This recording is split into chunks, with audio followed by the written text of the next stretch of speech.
తెలుగు సంవత్సరాది ఉగాదికి శ్రీశైలం ముస్తాబవుతోంది. అధిక సంఖ్యలో భక్తులు రానున్న నేపథ్యంలో అందుకు తగిన ఏర్పాట్లు చేస్తున్నట్టు ఆలయ ఈవో శ్రీనివాసరావు తెలిపారు. ఈ నెల 16 నుంచి 20 వరకు జరిగే ఉత్సవాలకు అధిక సంఖ్యలో భక్తులు వస్తారని తెలిపారు.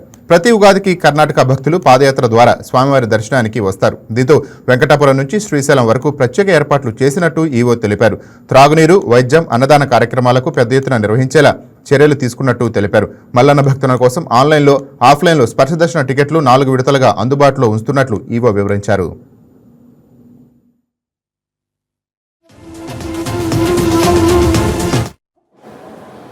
శ్రీశైల మహాక్షేత్రంలో ఉగాదిని పండుగను పురస్కరించుకొని క్యూలైన్ మేనేజ్మెంట్లో ప్రత్యేకించి 6వ తారీఖు నుంచి 15వ తారీఖు వరకు ఈ 500 రూపాయల స్పర్శ దర్శనానికి మాత్రమే మనం రుసుము తీసుకొని మిగిలినటువంటి అన్నీ కూడా సాధారణ దర్శనం కింద ఏ కంపార్ట్మెంట్లో అయినా సరే ఖాళీగా ఉన్నప్పుడు వెళ్ళి ఆ యొక్క 4 లైన్ల ద్వారా మనం అలంకార దర్శనాన్ని చేయడానికి సంబంధించినటువంటి ఏర్పాట్లు చేయడం జరిగింది.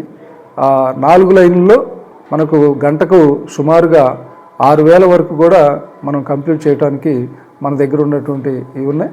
అదేవిధంగా క్యూ లైన్ నిర్వహణ కూడా సంబంధించి మనం కర్ణాటక, మహారాష్ట్ర భక్తులు వాలంటీర్గా ఉన్నటువంటి వారిని తీసుకుంటున్నాం.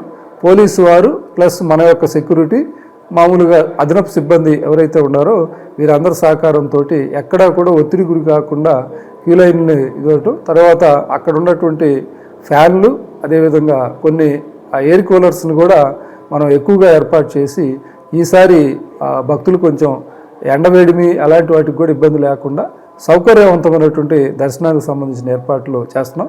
6వ తారీఖు నుంచి 15వ తారీఖు వరకు 4 స్లాట్లో ఇచ్చినటువంటి ఈ స్పర్శ సంబంధమైనటువంటి వాటికి 8000 మందికి మాత్రమే మనకు అవకాశం ఉంది.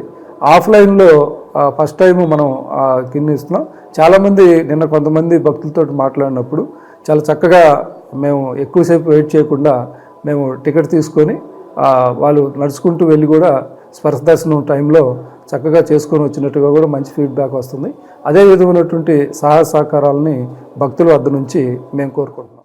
ఈ వీడియో మీకు నచ్చినట్లయితే లైక్ చేయండి, షేర్ చేయండి, మా ఛానల్కి సబ్స్క్రైబ్ చేయండి.